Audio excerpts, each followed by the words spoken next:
Okay, so we are good. Everybody's ready?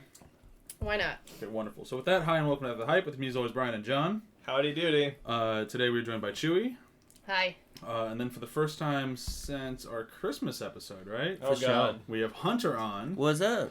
And then for the first time ever, we have Donnacha on. Hello. He's from the future. Yeah. Donnacha is on via a company that we don't have the right to say the name. But it is one of those internet telephone companies. It was heavily Video-based promoted internet. in the Ninja Turtles film. It was. If you can guess what it is, you win nothing. But you pretty much can guess what it is. Flight. Yep, it is definitely Flipe. Nice. I like that service. Good old Flipe. Okay, so we'll get started with where have you been doing. I will go first. I've been playing the shit out of Batman Arkham Knight. All right. I am near finished with it. Are you sure? Yeah, I'm pretty close. I finished every single side mission so far, except for the Riddlers, which I'm working on. I've never actually collected all the Riddler trophies before, but this time I feel like I'm going to do it. There's too many. Yeah, there definitely is, and it's annoying as hell, but I still feel like I need to do it. There's 243, right? Yes, 243. That should Why in God's name are there 243 of these things? I completely agree. It's annoying as hell, but if you don't find them all, then you don't get the actual ending of the game, which is very, very frustrating. But with the exception of constantly searching for Riddler trophies, the game's been phenomenal. Nice. I want to play it. Yeah, the more I've kind of gotten into it, the more I've... Like, at first I'm like, well, I mean, Arkham Asylum's always going to be the best one. And then the more I've gotten to this one, now this one's much better. And yeah, it's annoying how much they shove the card down your throat, but you get used to it pretty quick. I like it. I'd recommend it. Nice. Well, I mean, I'll let you know after I found all the Riddler trophies if I'm still enjoying this fucking game. After the last Riddler trophy, you're like, I hate this game. It's terrible. Riddler's stupid. Yeah. But that's it for me. I'll move on. Alright, for me, we haven't seen any new movies this week. Other than You've seen some new movies that you've never seen before. That's true. You did make me watch Last of the Mohicans. I did make And you then I made him watch Hot Shots Part 2, and he did not enjoy it. Oh, that's a classic. So which one are you going to Thank use? you. No, Last of the but- Mohicans is the classic. Yeah, that's true. That is true. Oh my god. But I'd like to talk about the fact that we're rewatching all of Seinfeld. Oh, there you go. And I enjoyed Seinfeld when it was on, but I wasn't an avid, fan. I was too young, I guess. I wasn't, I couldn't relate to half the things they were doing. But now it's like, okay, yeah, I can see some of these struggles. But you're all still rather idiotic and terrible people. It's pretty but- dated, too. Like, there's a lot of not that cords dated. attached to phones. But that's actually fun. It's fun to look at the pre-cell phone era. And I also, for me in the art department-wise, I'm really enjoying the pre-HD TV art department stuff. Nice. I'm like, yeah. Like, some of this stuff, I'm like, you didn't think anyone was going to see that. While you're watching that, going through the whole season, you should actually, there's a Twitter account, I forget what it's called, but they basically write up log lines for modern Seinfeld episode plot synopsis. I think it's just called Modern Day Seinfeld. Modern Day Seinfeld? Yeah. It is hilarious. 'cause I'd watch that. It is really funny. And it's true to the show, like in terms of its tone and all Yeah. that. So check that out while you're watching the show. I should. But, I posted a photo to the art department page I belong to on Facebook of just Elaine and Jerry walking by a sign that obviously is Coca-Cola. But they got rid of the C's on them, so then it just says Oka-Ala. Nice. And it's not even, it's pretty similar red, it's not a perfect red, so you can still kind of see the C's, so it's just this is definitely pre-HD TV, so no one would have noticed this back in the 90s, but this is glaring on my TV now, and everyone's kind of really enjoying Nobody has it. good TVs today. That'll never change. And it's just, I've been seeing a lot of stuff like that on the show, and just noticing how much they actually pushed Minute Maid. I never clued into that before. Oh, but Minute Maid is so good. Oh, I love Minute Maid. they Minute Maid's really great. pushed Minute Maid on Jerry the loves show. his Minute Maid. Yeah. He always has 4 cartons of Minute Maid In his fridge. Whenever they open the fridge, it's Minute Maid. It's fun. I like rewatching shows like this. Alright, so this is a slight confession on my part. I just started watching Game of Thrones. Okay. The first season. Like, the show. And I'm midway through season 4. Oh, wow. Right You started now. at season 4? No. That's weird. Okay. So that's what's sorry. been occupying all of my time lately. And it's so freaking good. It really is, isn't My it? buddy just gave me his HBO Go account 2 weeks ago, and I've That's just a good been, friend. plowing through it. Lots of sex, lots of death, Lots of sex. lots of realizing I don't want to live in Westeros. No. That first season was very a lot of exposition by way of sex scene. Yeah. A lot of it. So you see how Westeros works. Wow, they're eating each other out. Flap, flap, flap, flap, flap. Continue with the scene. Yeah, but the thing that I dig about it is that there's not really a good guy. I'm not really rooting for anybody. No, you end up. I think you kind of end up rooting for people. You just kind of start ignoring the bad parts. It's like, well, I want this guy to win. Why? Because I like these aspects. Yeah, Just ignore yeah. those horrible There are aspects. good guys, but they die. Yeah, the good Yeah, guys that's are true. mostly dead. Like, Bryan and I actually argue because a lot of time I actually kind of feel for Cersei a little bit. I hate her.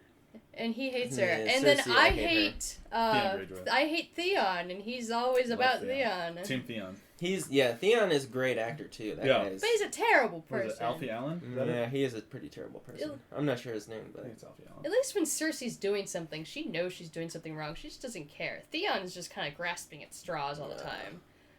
Cersei's But I think the that makes him worst. better because he's trying. Cersei's Cersei the just doesn't give worst. a fuck. I hate Cersei's Cersei. a woman trying to live in a male-dominated society. Mm. And she's been fucked a lot. Literally and not literally. Yeah, by people who are related to her because she chooses to fuck people that are related to her. Don't like Cersei. Yeah, and Theon stole John Wick's car. He did! He did! He didn't know who he was robbing. Are you there? Hi, can you hear me? There we go. Alright, I thought that you cut out. Alright. Alright, something that I've done like last week. Well, I saw the movie Maggie. Oh, how was that? Schwarzenegger movie. It was decent. I liked him in it. He's kind of settled into this whole kind of like haggard John Wayne type role now. But what I thought was interesting about it is that as soon as I mentioned anything about it on Facebook, and this is the weird thing about like having friends in Hollywood and such like that, it's like as soon as I post something about it, one of my friends comments on saying like, "Hey," and he tags the writer of the movie in it, because I guess the two of them are mates, and I'm just like, well, now I can't say anything about this anymore. Nice. I liked it. That's funny. Maggie, there are no words. All right.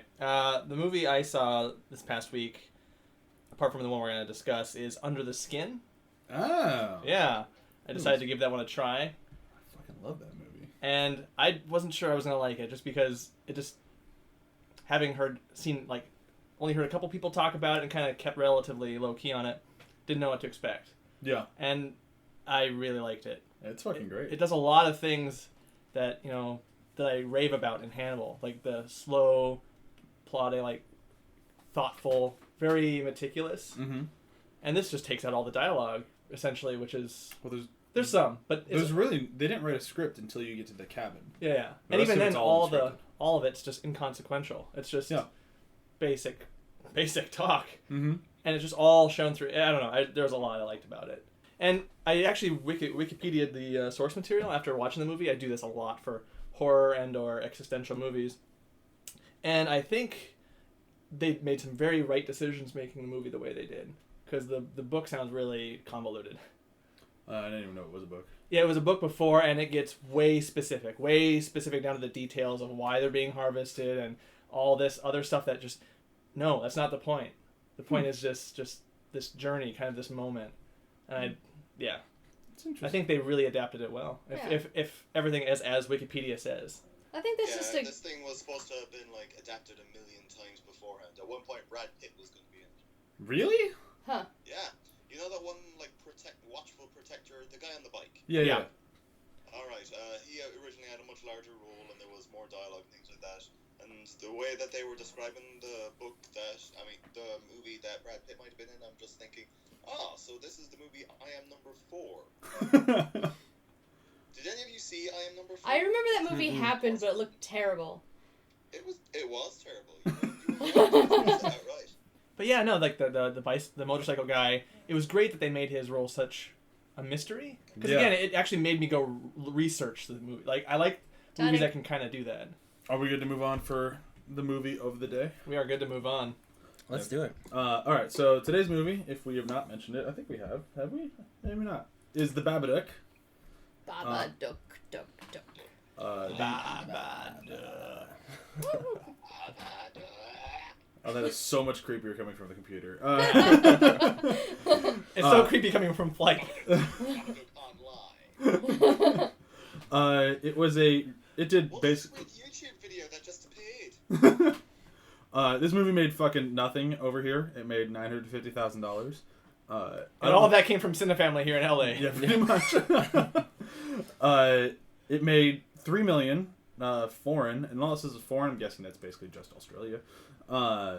And so it brought its grand total to $4.8 million. I can't imagine they spent much more than that on this. I think the budget was like 2. Yeah, that sounds about right. It was a big set. Yeah, they built the whole set. Like, the house was just one big set. But other than that, I don't think they really spent a lot of money anywhere. Yeah. I heard that they raised partial funds on Kickstarter, too, to help finish the set. Huh. Which is kind of crazy. That's kind of cool. The review for today comes from Metacritic from user Driz. 1114. Oh, that's the full username? What's up, That's Driz? the full username. So, Driz, I'm calling you out. I just watched this movie. I was rooting for the Babadook. One of the worst movies I've ever seen. I'll give the lead actress kudos, but the storyline was awful. I will be calling DirecTV to get my money back. Nice. I would absolutely love it if you could get money back just because you didn't like that movie. Yeah. It's just not like that. I imagine that conversation to DirecTV. Oh, yes, DirecTV, I need my money back. Just watch You know you're going to Babadook. get the one DirecTV guy who's like saying like, "Are you kidding me? The art direction in that movie was meticulous." It was. Which we will talk about. He probably did end up getting his money back, too, if you raise a big enough stink. I really hope not. I I hope hope they just not. gave him I like don't we'll let you rent a different movie. Yeah. We're not going to give you money. I hope but... he just wrote this review and went to bed and forgot about it. A month later, oh, crap! But my Babadook money! He just keeps calling and calling and calling. You can't get rid of him. Or the neighbors in the love, you can't get rid of the DirecTV complainer. Art becomes life. You can't get rid of the customers. Just keeps this guy on the phone just keeps hearing the knocking and is just like, I have a complaint about myself. Alright, so we're moving to the breakdown. I'm going to make Donnacha do it. So you're going to get a whopping 45 seconds to break down the entire movie. Think it can be done? I suppose so. Okay. Go. Directed by Jennifer Kent. You have this young widow, played by Essie Davis, and her husband died in a car crash 6 years ago, bringing her to the hospital to have their first child. So the husband dies hours before he's supposed to become a father. Oh my goodness. Cut to 6 years later, and the little Samuel, as we are constantly pointed out, that is his name. He is kind of a little terror, behavioral problems and all sorts of issues. Very close to the mom, who has to go and calm him down by reading books at night. At one point, a book just magically appears. I'm serious. This thing has no explanation, filled with scary images, and it just gets worse and worse. So from that reading of that book, There's your all 45 sorts of seconds, terrors Donnacha. manifest themselves. Your 45 seconds are up. It was a valiant effort, but... I really also hate doing this. I got 30 seconds last week and I didn't. People have Wikipedia at home, it's okay. So if you don't finish within the 45 seconds, it is my job as host to make fun of you. So the way I'm going to make fun of you today is that it appears your basement could use some cleaning up. That makes no sense to anyone listening, but if you're here and watching the Donnacha screen, you'd be able to see that his basement could use some cleaning up. Although, granted, it does look rather tidy. It does everything's look on rather shelves, tidy. But whatever. Ooh, The sick shelves look burn! messy. Sick burn. Okay, so where do we want to start on this? Let's start with the thing we mentioned earlier, the art direction. I'm going to start right with the art. Start off with a bang. They knew how to create atmosphere in this movie. Yeah. Mm-hmm. Like, That's right, like amazingly. copying German movies. Almost to a point. I mean, didn't she... Isn't this the one who studied under Lars von Trier? Yeah. Isn't Yeah. Jennifer... Yeah, okay. Yeah, so she knows who to copy to get atmosphere. Yeah. She went to the right place. But they did it in such a way that it felt natural. Like, it just felt like a depressed person decorated this house. Yeah, but I think they did I mean, they mentioned this in the special features if you watch it, but I think they did a really good job with it, where they try to make it realistic, but also like if it was in a storybook. Like you can see, like the house didn't look like a real house to me, but never to a point where it took me out of it. Like it looked, sorry, it looked kind of like heightened in a weird sort of like storybooky, fairy tale-y way. For me, it just felt like their emotions were absorbed into the walls. Like, that's how I could feel. Like, when I was watching the movie, I just felt like the house was a complete reflection of their emotions. Yeah. And it kind of even looks like the storybook itself, it looks like that. Like, it looks like you're in this storybook, which is gnarly. I mean, and I love the transformation that the house makes too, because like as the story progresses, like it gets darker and shadows are used more, and the house really becomes like not a house anymore, like a prison almost. Yeah. Oh yeah. It was a really good, like, kind of becoming German expressionistic, but not, going all the way, because you'd probably lose a lot of people. And I think it served the story really well. Oh, absolutely, yeah. The house is almost a character in the movie. Like, it has so much just, like, personality and everything. Like, it feels so important to everything in the film. And they do a good job kind of going almost a little Shining-esque, where, like, the map of the house doesn't really make sense at all times. And they do a really good job trying to... It really keeps you on your toes. You can kind of feel it out, but it kind of feels like the whole movie's a hallway at times, and other times it feels like it's a big lived-in house, and it just kind of... I like the way that they did that, and I feel like it was intentional. And they do it in a way that you don't feel geographically lost on a frame-for-frame basis. Yeah. Because there's that danger of, like, getting just lost in the geography of where they are in the moment. Mm-hmm. And this movie balances that between, with all the places not making sense in the house. You put the blueprints together, it's like, this doesn't work. Yeah. Very, very, like you said, Shining-esque. But they don't lose you in the moment either. Yeah. Which just looks so hard to do. Yeah, it was the fact that they're able to balance it, especially, I mean, this is her first time directing, isn't it? Yeah, first feature. Yeah, that's fucking impressive. First feature, yeah. I mean, we watched her short Monster that she based this off of, and it's very interesting. If you get a chance to watch it, it's really interesting seeing what she pulled from Monster and what she didn't. Mm-hmm. Well, there's something else art direction-wise I don't want to talk about. I don't want to talk about the actual thing yet, but I want to talk about just the design of the Babadook. Mm-hmm. But for right now, just because we're talking art direction, I think the actual design of the thing, I think it was perfect. It was. Creepy for sure. Yeah, it was a male character. You definitely got the impression that it was male. Yes. And... Well, they call him Mr. Babadook. Yeah, the Mr. kind of gives it away. Never, whatever. But, like, in the design of him, and she talks about how he's a stalker, and he just kind of dressed like a traditional stalker. Kind of Freddy Krueger vibe. Yeah, where he's very covered, and he's hiding his appearance, which they even mention in the book of once you actually see what's underneath, you'll wish you never had. Like, he's, like, wrapped up in mystery. Yeah.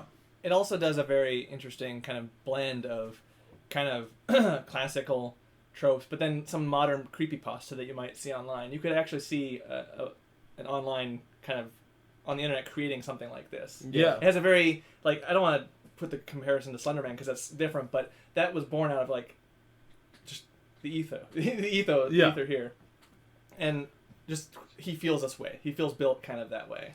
Yeah, and I like the way that the built is a good word for it, because it definitely feels like what like your internal thoughts would like find the creepiest sort of thing, and this feels like to her this would be the scariest thing she could possibly see, especially the first time she sees it, where it's like across the way in the neighbor's kitchen or living room, whatever that is. Like, it's terrifying. Like, it's, and just the general look of it, like whenever you see it, because you don't really ever get a good look at it until you're watching like the George the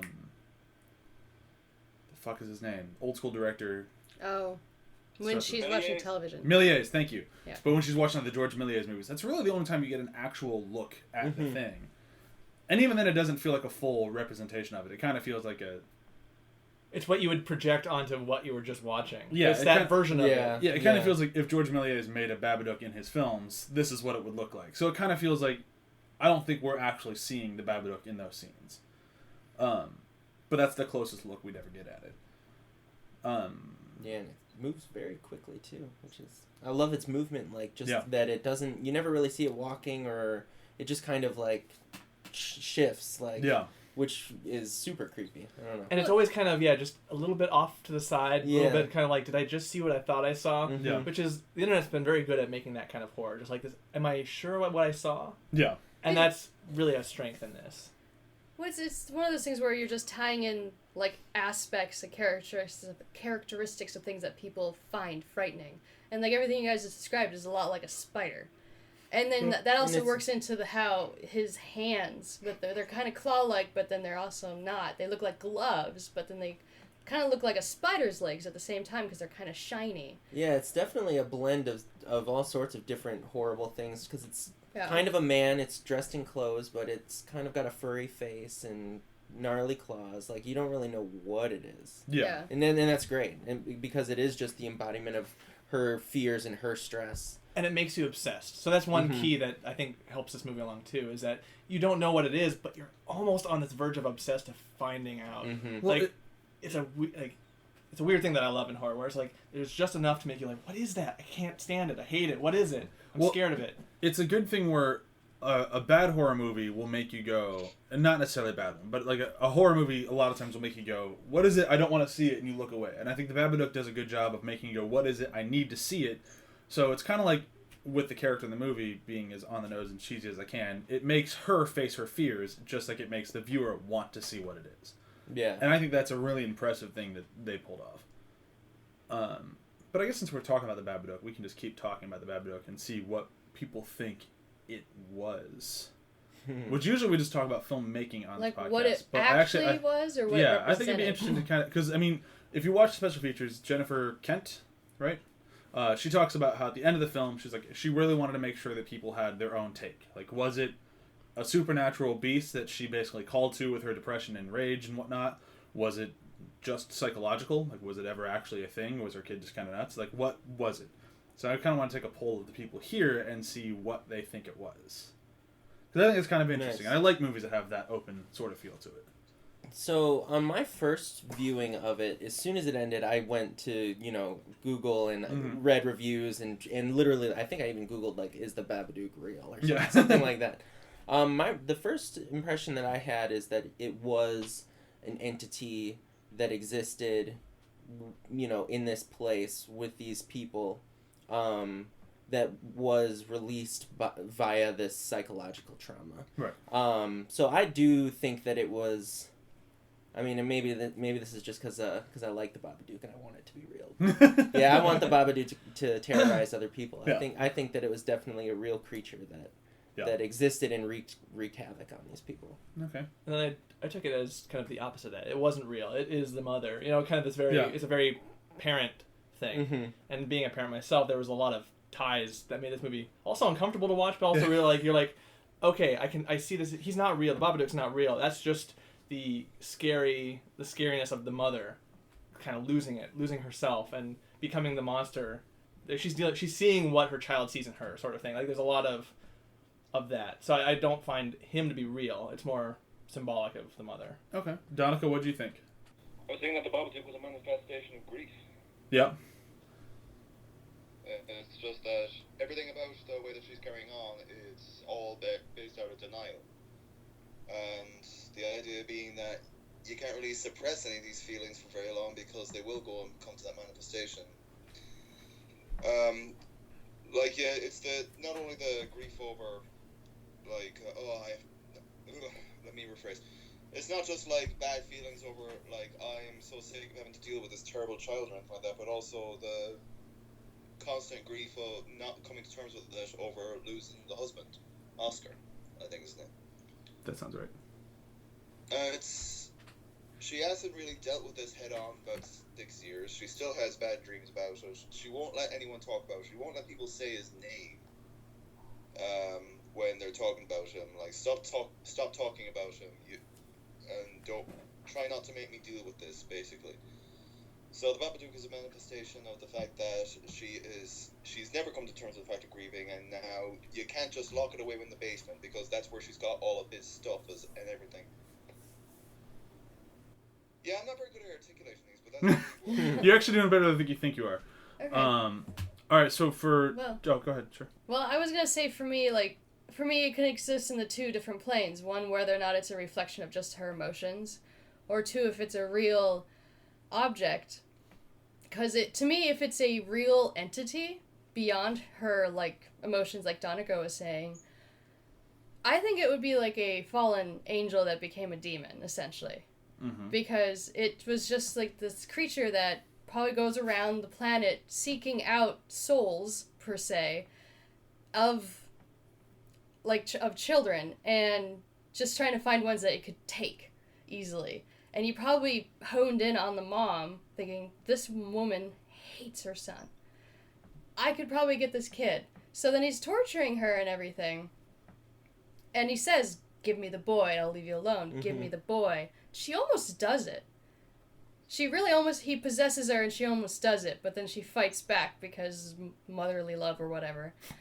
Even though I really hated this kid, I probably would have just said, take her. Oh, no. I didn't. If we talk about the actors, I did not like this kid. We'll get there. It was awesome.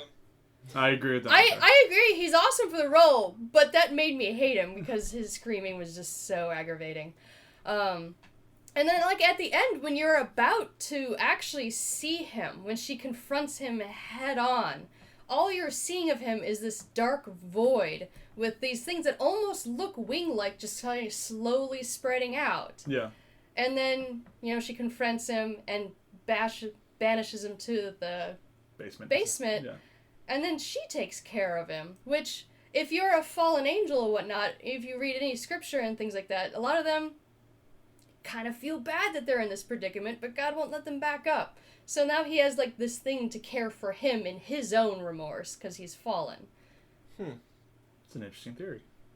So much better than what I should have gone like first. That. Definitely should have gone before. Now, to follow up that... now here's my shitty one. Here's my Kmart version.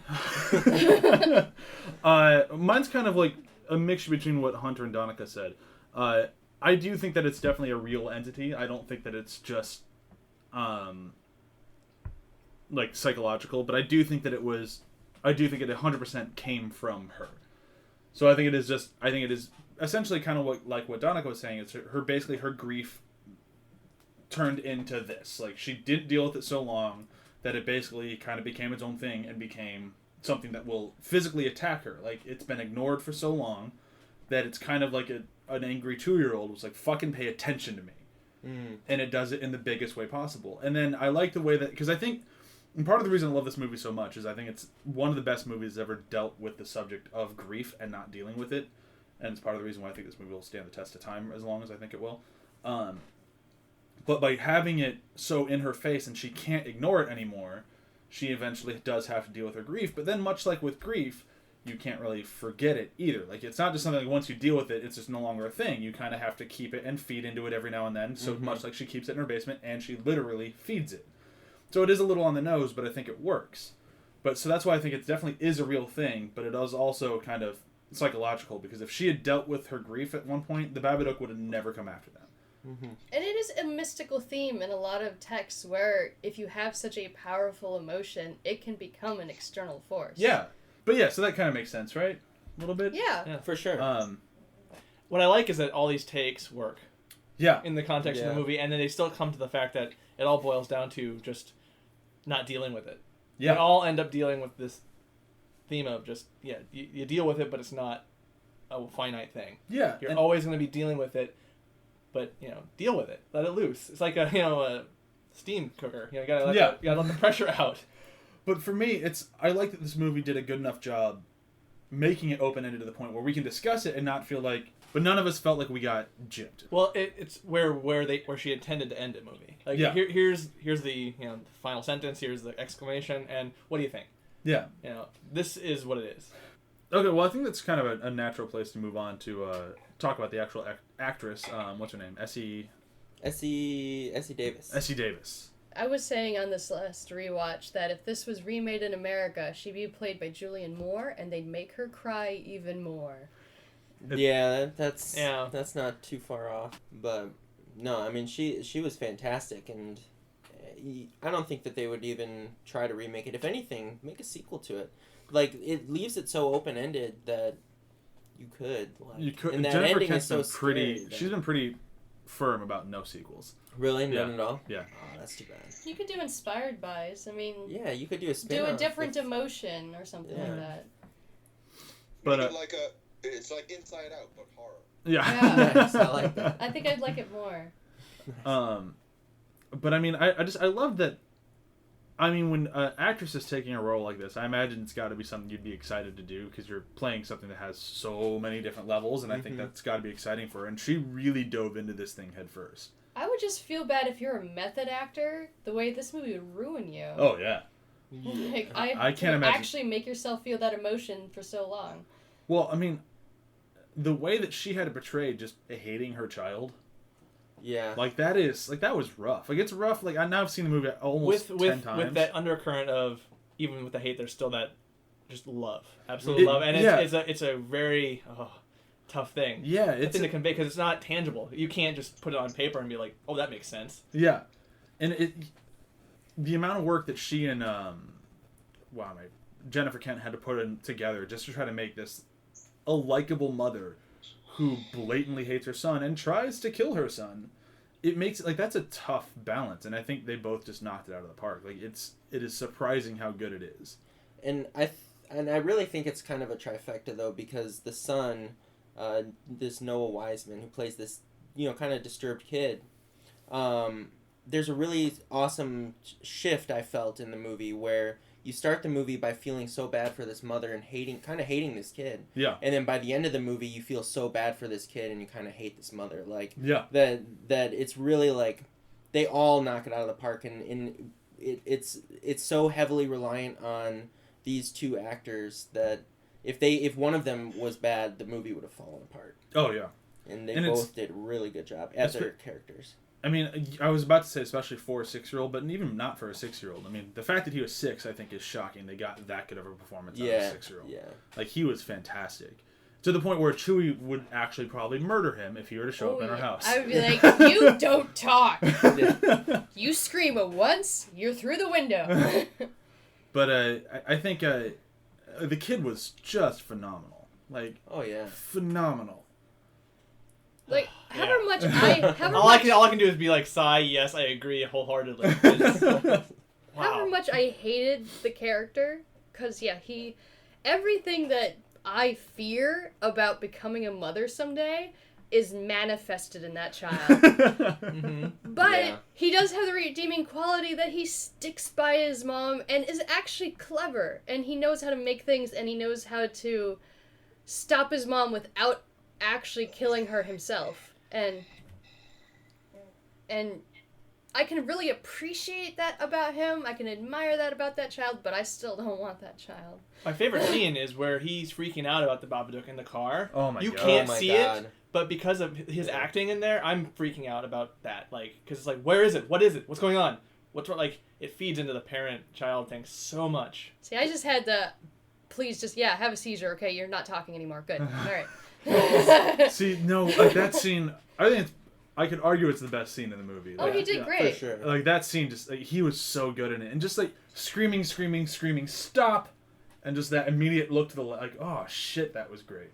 Yeah. Oh man. Donnacha, what do you think? Oh, I think he's great. I like how, I know I'm really against the grain here. Not only do I think he's great, but I like the way that they pick and choose certain things. Like, anytime he's in a scene with the mother, most of the scenes he has with his mother in it, and if he's quiet, he's doing something to embarrass her, or it means that he's up to something that will eventually shock her by the end of the scene. But most of the time when she's having to deal with him, he is yelling, he is squealing, it is awful. What's great is that he gets they're rare, but there's these few times where you just get to see him and he's on his own. Like, I love him when they've got the scene where he's in the basement and he's practicing magic, and he is so composed and self-assured. Like, here is the grown-up boy that the mother is really hoping to see, and he's just practicing the magic with him. The way that he's just repeating everything that was on the DVD. Mm-hmm. Where it's just like, it can be very treacherous, that sort of thing. And I like that they've got that one scene because later on, when he's becoming the one who has to go and basically save his mother from the Babadook kind of thing. It doesn't feel like this sort of artificial ending where it's like, okay, this character has just been a whiner the whole time, now has to be absolutely competent and know just what to do. He's just trying to do whatever he's been trying to do throughout the thing, where it's just like, I'm going to save you, mommy. Yeah, no, I that definitely, like, it definitely comes across. I like that I like it when movies lay the groundwork, and this one did a really good job of laying that groundwork of making the kid. You can see the transition from annoying brat to kid who has to protect his mom. Mm-hmm. I mean, they lay it right in the beginning with, like, I want to protect you, mommy. Like, it's there. And it seems absurd when he's saying it at that point, because, yeah, he's a 6-year-old. What is he gonna do? Yeah. But yeah, it comes full circle and not in, like, a cheesy or corny way, but they definitely make it work. All right, well, I don't really have much else to talk about this thing other than sound design, so I can move on to that. Oh, Unless there's something. People in the movie too. We could always talk about the rest of the cast. I mean, there are other people in it, but there's not. Those three are really the main three. I mean, you can talk about the neighbor, and the neighbor was great. Yeah, she was nice. I thought she did a great job, and I love what she kind of represents for that family. Because, I mean, you can see the whole movie. You basically just kind of get the mother's POV and a little bit of the son's POV. But it's great to have the neighbor, because you can see that although they're having a tough time right now, that they're definitely very nice, loving people because of how much the neighbor loves them. Mm-hmm. So it does a good job establishing, like, a universe, if you will, of, like, you can see that, like, they get along with them, they joke around with them, she helps raise the kid at times, like, if she's at work. So you can see that they're happy, lovely people. We're just getting this particular glimpse at when things are horrible because it's coming up to the anniversary of his birthday and then her husband's death. Well, in a way, I also think that some of the side characters represent aspects of the mother that she is or isn't. Like, I would say the neighbor represents stability. Yeah. Because she's accepting of her Parkinson's, and she's alone, and she seems okay with it. Yeah. Mm-hmm. Which is the exact opposite of the mother. And then we have her sister, who openly despises her son, and isn't actually quiet about it. God, that scene's rough. Yeah. Oh, so Yeah. rough. Yeah. It is, but you can see that she's got her own struggles as well. Like, Oh, absolutely. she's got her own, like, she's a terrible 6-year-old, but at the same time, she has learned to deal with all of her issues, and it's just not going to take anything from her. Where she's complaining, Mom, I've already got this one, and she's just like, well, now you got twins, they can go shopping together. She's got a way of, like, shutting down everything. She's not going to let her be overcome. Another thing I thought was interesting is that there are no other fathers anywhere in the movie either. Like, we never see the father when they go over to the sister's house. It's true. Yeah, there's only never one I've male. never Yeah. done it. There's only 10 one male times, character. never picked up on that. That's Yeah. crazy. I don't think it's ever even touched upon that there might be a guy in this house at all. It's I mean, she mentions that she has a dad, but that's it.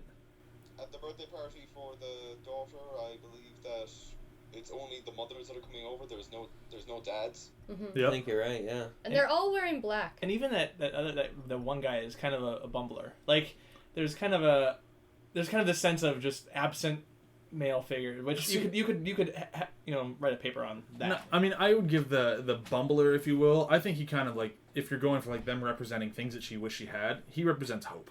Yeah. Because he's such, like, the nice guy. Like, he's that But good guy. it seems out of reach too. Like, there's that kind absolutely. of this, and maybe bumbler's not the right word, but he seems distant, out of reach, not quite there. Not tangible enough. And that's almost every male figure. Like, in the movie, any male that exists there just doesn't exist or is out of reach. He's really the only male actor with a speaking part and the doctor at one point. And the magician. Well, And the the But video. you Yeah, have he's the in guy and at the the guy from hospital, the school guy that comes to the house, and you have the principal at the school. Yeah, but I mean, he's really the only, like, character. Yeah. Yeah. I mean, the other ones are Pretty just kind of like... Set pieces. And all Yeah. characters who are cold, out of reach, or distant. Like, there's this interesting kind of sub-layer of just distant male figures, which you could The explore. closest relationship that Samuel has with an adult man is a guy on the TV. Yeah. Which explains why he's so obsessed with everything the guy on the TV does. Yeah. Here's a question that I noticed in this film, and maybe somebody here can explain it to me before we move on to the other stuff. Did anyone else pick up when she's sleeping, she wakes up 3 times and looks at her clock? Did anyone notice this? So when she looks at her clock the first time, it's 7:01. The next time she wakes up, it's 9:02. The next time she wakes up, it's 11:03. I have no idea what that represents, but I love those scenes are unbelievable. That's Well, how you it's execute. possible that maybe it's not necessarily a very significant detail. That I know that there's a lot of meticulous detail in the movie, but that doesn't necessarily mean that everything has to have a meaning to it. That's very true. Like, I was reading before about like all these people were trying to break down the word Babadook, and they were like saying like, well, Baba means father in Indian, and Duke is a knocking noise, so it's the father knocking. And then these other people saying, Yeah, that's cool. well, Babadook is an anagram of a bad book, and really what it comes down to is, I think this is on special feature somewhere. Jennifer Kent was just saying, well, Babadook, there's the boogeyman type character in Slavic areas called Baba Roga, so it just sounded like that. But Yeah, see, if you try Jennifer hard Kent. enough, you can find things in anything. I mean, and again, That's true. That's the great part of this movie and things like this is that it kind of forces you into this obsessive, almost conspiracy theory level look into all the details because, that Father Knox, very interesting. Yeah. It's not what the creator initially thought probably, but the Father Knox, absent fathers, cool. That's a connective tissue that has some weight behind it, has some source to go with. All right, so with there, I'm gonna move on to the sound design. Oh god, the sound design Yeah. is so. It's so nice. It was if you saw this movie, if you live in Los Angeles and you happen to see it at Cinefamily, the guy who introduces the film, well, he gave you like a 10-minute, not 10-minute, but a long speech about how great it was that you came to the theater to see it because they put so much work in the sound design. You need to see it with the best speakers possible. And as it's like within the first 2 minutes of the film, I'm like, oh yeah, that makes sense. Yeah. Like just everything from like the way she scratches her head and you just get that really deep like and it's just like and like when he like hanging the key on the wall, like it all is just so heightened and intense and it works so well the whole time. And I just liked the sound they had, the underlaying kind of you didn't notice it until it was gone sound whenever the book was present. Oh yeah, but like it's very clearly there until they get rid of it off the screen and then it's just like gone. a smash cut and then out. it almost feels like the screen is breathing for you because Yeah. now it's not looking at it anymore. Like the best example is like when she throws it away for the first time. Like after she rips it all up, you kind of have this weird like it almost kind of sounds like children like and it's the whole time that she's doing it and then she takes out the garbage, puts it in the garbage and slams the lid and then it's just no sound at all. They did it too when she was putting it on top of the wardrobe. Oh, that's true. Yeah. That's It also gives you that feeling like if you're in a room with like a lot of white noise that's low enough and then suddenly it's gone, you suddenly feel wrong. You just feel like a weight has been lifted. Well, in one way, but sometimes for me it gives me kind of like a wait, what's different? Something's off, and it gives me a brief sense of anxiety. That like there's something that doesn't feel right, and that's what this movie kind of turns to 11 in that regard. Yeah, it does a really good job of making you know something's wrong. I need an adult. Especially when the Babadook is present too, when she's like looking for it and you can hear it kind of scampering around. And, it's creepy. They used the hive sound, but not like the stock hive sound. Yeah. They made their own one, which I really appreciated because we've heard that underlying bee sound so many horror films. It was refreshing to have a different like feeling to it. And they also used Godzilla. Really? Mm-hmm. Yeah. I think it was Godzilla. It sounded kind of like Godzilla at the end there. It's definitely. Oh yeah, I know what you're talking about. Yeah. Was it Godzilla, Donnacha? I have no idea. I thought you just said. No, it's like Is that There's the- two moments where it does that shriek, and I'm pretty sure it's original Godzilla. That'd be interesting. But you could read into that. Yeah, you definitely could. You could read into it in like either way. This is it just all the things that she was ever afraid of in her entire life? Oh, how does this work out? Or is it just the sound guy really likes Godzilla? The kid's also watching a lot of TV. All the TV he watches is resynthesized back into sound that they deal with. Like, Yeah, you can read into it, or you can just go, the sound guy really likes Godzilla. Yeah. I think that's what it was. It's probably that. It's kind of like how Wilhelm Scream pops up and everything. Yeah. It's just, that's what they like to do. Another element that you need in horror is just like the sound design is telling its own story within the story, and it's just great to kind of put all those pieces together and connect them just based off of sound alone. Yeah. Like, you could take the image away, listen to this movie, and you'd still get that unease. There's Yeah. something wrong. The patterns, the repetition, it all feeds in. Yeah, absolutely. And not very many horror films do that.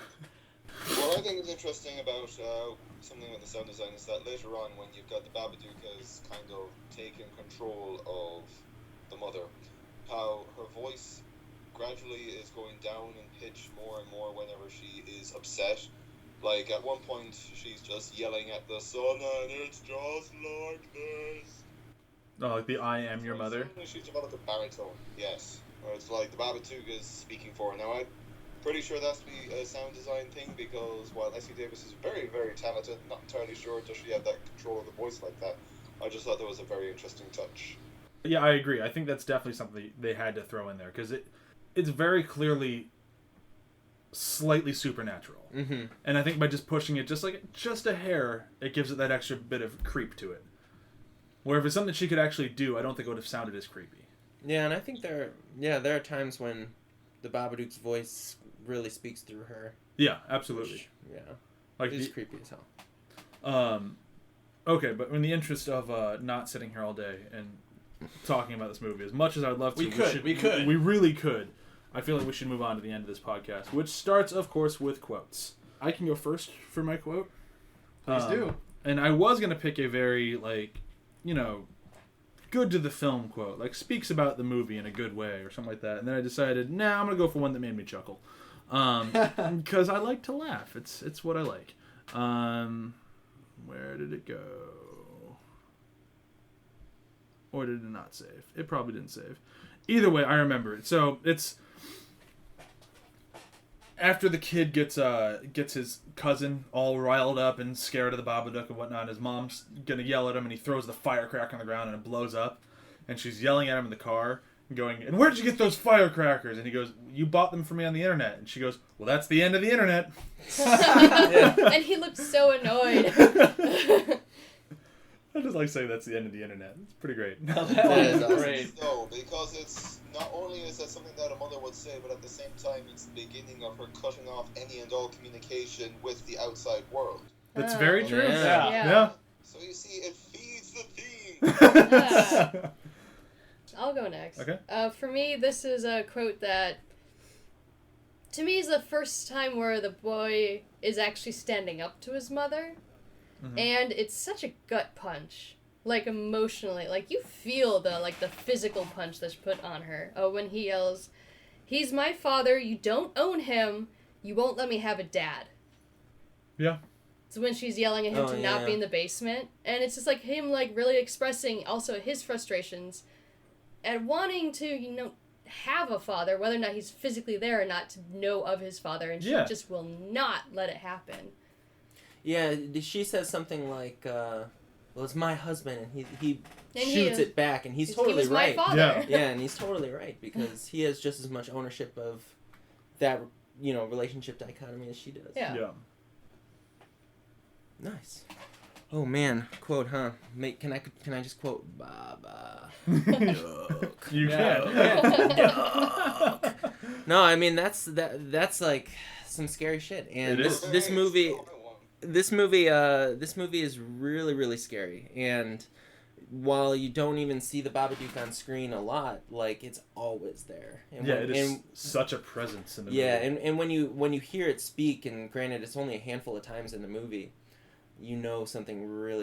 something's not right now. Yeah. And this is as a big horror fan, this is one of the most refreshing horror films that I've seen in a really long time. Yeah. And like we were saying earlier, the Babadook is this presence, this entity that, I'm heartbroken they're not doing a sequel, but I'm just gonna quote the Baba. Donnacha, do you have a quote? I already did the whole life could be a wondrous thing, but it can be very treacherous. It can be very treacherous. I love that bit. Yeah. That works. That's a good line. I kind of want to watch that DVD. I do too. Is that I wonder if they shot that for the movie? I think they did, but it looked pretty awesome. I would definitely watch that. I'd pay $4 for it. Yeah, I'd pay a couple bucks. Yeah, I'd watch it. All right, so I'll do my quote. It's pretty on the nose, like this movie is, where the mother Amelia mentions, "I've moved on. I don't mention him. I don't talk about him," in regards to the father. Right. And just that is kind of the linchpin of it. She hasn't moved on. Yeah. She says it. Yeah. Yeah, just because you don't mention him does not mean you moved on. And it actually shows more so that you haven't, because if you can't even talk about it, then you can't. Your emotions aren't. Yeah. And the sentence is, I mean, she's basically saying one thing and contradicting it the next 2 sentences after, and it's very obvious on the nose, which I appreciate because it works in this instance. Before we get into the review system, there's 2 things that we didn't mention that I want to mention very, very quickly. Well, I guess just more one thing. We never mentioned the book in the entire podcast. Yeah. Which usually I don't like. Did you say which book? Well, I said there's a book. Oh, There's the book. It's like the book. I was feigning ignorance. Or comic effect. I just feel we have to mention at least once that it was fucking awesome. Yeah. The amount of work they put into both the original and then the threatening version was awesome. And I also love that no one sees the book but her and her son. Yeah. Which really feeds into the, is it real, is it not real? Yeah. I mean, you talk about art design. I mean, somebody put a lot of time into creating that book, and it's the guy who did so the opening scary. credits to United States of Terra made the book. Yeah, she was watching that show and she liked it. Yeah. That's She- awesome. Yeah. I've never watched it, so I don't know. I've seen the opening The credits. opening is great. It is really great. I Yeah. can see why apparently she hunted him down. That's awesome. It's in the special features, but yeah, Do my book. the book that you see is 100% hand painted. That's crazy. Yeah, so they Which put you can tell on you can camera. definitely tell, and it looks amazing. Especially on that fine HD. Yeah, that new HD, what is it, 4K Netflix streaming now that they offer. Nice. If your internet can take it, mine can't, so we watch the Blu-ray. That's awesome. Okay, well, that's really it. I felt the book is I think the scariest part of the movie. Like if I when could she's buy a reading copy, I that would. book. Oh yeah, I've looked for Yeah. it. Yeah. I imagine they're very expensive. Yeah, I don't know if they sell them. That's why I'm they're sure expensive. people make them. Yeah, Yeah. I'm sure that's. And if they somebody's haven't, got a yeah, rack. they will On start. Etsy. Yeah, Mm-hmm. I would totally. That'd be a great thing for Etsy to have. Yeah, I'd imagine it existing there. It's every listing. Yeah, Suddenly takes over. can't get rid of it. It's infected Etsy. Okay, so the review system for today, it's going to be a little bit different than what we've done recently because we've only been doing movies recently, but it should still be in the same vein. Today we're doing children's books. I can go first to get the ball rolling if that helps. I'm sure people might have to think about it for a little bit, which is fine. I'm going to go with Where the Wild Things Are. They're both about a kid who is desperate for a father figure. Only has a single mom who really... I mean, she doesn't totally hate her kid in Where the Wild Things Are, but you can definitely tell she's super frustrated with her kid because he acts out and she really can't get a handle on him so much that she sends him to his room without dinner. And then the imagination runs wild with Where the Wild Things Are. And then if you're thinking about it, is the whole Where the Wild Things Are real? Is that like the real thing? Or was it just in his imagination that kind of like manifested himself into this whole like thing where all these other people are... They're there and they're evil and they're bad, but he also wants to be a part of them. So it's kind of like the Babadook, where he's evil and he's bad, but he's also got to be a part of their life. Yeah. And Where the Wild Things Are was my absolute favorite book as a child, and this is my favorite horror movie, at least recently. Okay. I will go with the book series, Scary Stories to Tell in the Dark. Nice. Nice. Because those stories stuck with me. Yeah. Like, they legitly scared me. And then the pictures, those hand-drawn pencil pictures I hated were those fucking terrifying. They were, and like, they're so like, they harnessed so many emotions, they changed the illustrations. Yeah, I For don't the blame book- him. I for couldn't the read books- those fucking things when I was a kid. I Yeah, hated those drawings were so... Yeah. And they were pretty gory, too. I've looked Yeah. at the new ones, the republished ones. The pictures are that's not scary at all anymore, really. Good. Yeah. Maybe kids will read them now. But no, that's what made them so good. Yeah. Like, I keep wanting to actually buy the original ones, but they go for a lot of money now. I bet, yeah. Like, those illustrations just terrified you. Like, that's the same feeling that the Babadook book gives you. Like, you're looking Yeah. at it and you feel like the illustrations can see you. Like, they're looking at you somehow, and then you're like, ugh. That's good. That was a good one. Nice, that's solid. I'll go flip 180 here. I'll do Dr. Seuss, The Cat in the Hat. Okay. Not just I was because actually thinking of that. not just because Babadook wears a hat, but no, it kind of the idea of, you know, kid having this imaginary friend or having this, you know, entity that is going to upset the parents, and like we have to live with this thing that only we can see, and if we cause mischief, it's gonna get our parents mad at us and blah blah blah. And you can kind of see like that he starts this kind of imaginary thing with the Babadook at the very beginning of the movie, where he talks about it like, oh, it's, and she doesn't have any clue that, or like subconsciously she knows it exists, but in her mind it's just this imaginary thing that he just lives with and deals with. But then obviously she gets wrapped into it too. But cat and hat plus the hat. The thing is, Sad is similar. Yeah, shorter, much shorter. The book I picked is not plot related, but it's got some elements that kind of add together in similar ways, or at least the ingredients are kind of similar. It's called Abiyoyo. It's about this folk teller and his son who get ousted out of town because they're really annoying about their folk telling and singing and all that. Just kind of these crazy stories they tell and just all that. And then one day, one of the stories actually comes true and terrorizes the town. And then all of a sudden, the father and son have to actually go use their folk telling to get rid of it. The elements that are like it is just that it's a parent and their child kind of having to they have to kind of come together to basically take on this maybe real, maybe not real monster, and it's all very fairy tale-esque in the way it's presented. Similar how the Babadook stretches that line of being real or fairy tale and kind of bounces in between that. And I think it just has a very kind of, the book is actually drawn in a very kind of similar abstract style. Maybe not quite as creepy, maybe less on the creepy end, but very different, Yeah, that works. Yeah, for sure. What was it called again? It's called Abiyoyo. I never read that. It's interesting because it's I have to admit, I when I was young I watched a lot of Reading Rainbow. Oh yeah, we all did. And it had Pete Seeger, the folk singer, singing the book. Oh, interesting. And it was very, very interesting in how that was presented. So it's much more folksy and a lot more lighthearted than the Babadook. But there's a lot of interesting kind of pulling from the art style, the direction, and kind of those elements of parent and child. Oh, cool. All right, well, we're just going to move on to the end of this thing then. So usually I don't have much to say at the end of the episode, but this time, because we have new people on, I will allow for plugs. If you guys have anything you need to plug. I know Hunter has been busy making everything. Oh, hell as yeah. I see you pop up on Facebook all the time. Then Donnacha's always doing stuff with his movie theater. And then for myself, I'll mention first, we just finished and premiered our short film, A Conversation with Luke. We are starting the festival circuit here shortly, and as soon as we start actually having festivals, I'll start announcing them on this podcast. So if you are listening countrywide, hopefully there'll be a city near you that our film will actually be playing at. Oh yeah, that's awesome. But yeah, so I'll keep people posted. But that's it for us, I believe, unless you have something else. Nope, she doesn't. What were you saying? I was saying plugs, but I don't think. Oh, I have a plug. What's that? My friend Houston Huddleston, who's been doing the bridge restoration and getting the Hollywood Sci-Fi Museum going, is also doing a sister museum. It hasn't gotten as well known because he only announced it like a few months ago, but he's going to be doing the horror museum next to the science fiction museum.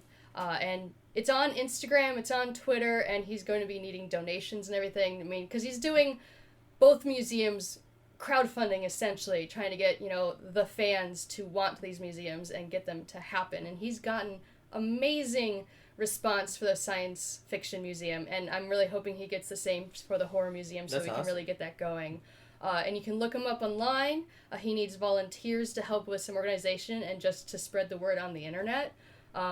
If you've looked into it at all, he's very passionate. He's working with really high-class, passionate people that are all in the industry, and I'm really hoping these things come to life. Yeah, absolutely. Yeah, and that's my plug. Nice. Okay. Do you have anything, Hunter? I've got a movie called To Jennifer that's coming out. We're expecting to have a finished cut in a couple weeks, like 3 weeks. Okay. And then we're gonna be doing what you guys are doing, festivals and all that good stuff. Is it a feature or short?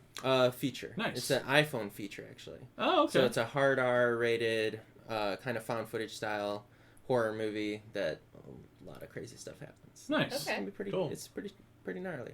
So check it out. Are you gonna have screenings anywhere? Hopefully. I don't have anything yet, but yeah, for Okay. sure. Donnacha, do you have anything to plug? Well, nothing in particular. I work at the Hollywood Palms Movie Theater in Naperville, Illinois. So I suppose if you're looking for a place to watch a movie in Naperville, Illinois, come out to the Hollywood Palms Cinema. Nice. Well, you can plug your movie nights, because you're always organizing those. Yeah, well, we don't have anything really coming up anytime soon. Alright. Sorry. Okay, John, do you have anything right now? Nothing right now. Just keep watching Flagon if you haven't watched it yet. Yeah, we did a soundtrack that's on sale. I mean, it's awesome, but no one seems to know. Like, Facebook is really bad about sharing, like, Yeah, unless you spreading. pay for that, you really have. Yeah. It gets kind of. But I mean, the soundtrack is just leaps and bounds amazing, and I wish more people would buy it so I could actually give that money directly to the sound guy, Yeah. because rent is tough for him. Yeah. But I've so listened to amazing. it and I've seen the show. I recommend both. I mean, if you like the chiptune video game soundtrack, you know, feeling like Final Fantasy or Mega Man style type music, that's what it is. Mm-hmm. Okay, so next week we will be off. I apologize. I will be out of town, and then the week after that we have a battle episode coming up, which is our guilty pleasure battle of video game movies. That's movies that we know are Nice. terrible, but we can defend them to the death anyways. They're not terrible. They are. I will never call it terrible. You don't even know if you're gonna be able to pick yours. You got to say it first. You cannot claim it right now. And the week after that we have Bloodborne, the PS4 Insta Classic. Then we have Birdman, then Kingsman, then a whole bunch of other ones coming up after that. And then I'm really excited. I'll start teasing it now, but I'm not going to do like what I did for Terminator. But I'm really excited for our October, because I have a really good plan for October. And I hope everyone sticks with it, because it's a little bit weird, but I think it's going to be fantastic. I'm really excited about it. But with that, thank you again to Hunter for coming back. Thanks. Appreciate it. Donnacha for the first time coming on. Thanks for having me. And then you guys are always here. So I'm like married to you. yeah, you kind of have to be here. Yeah. Yeah. Okay, so bye. Bye. Bye. Bye.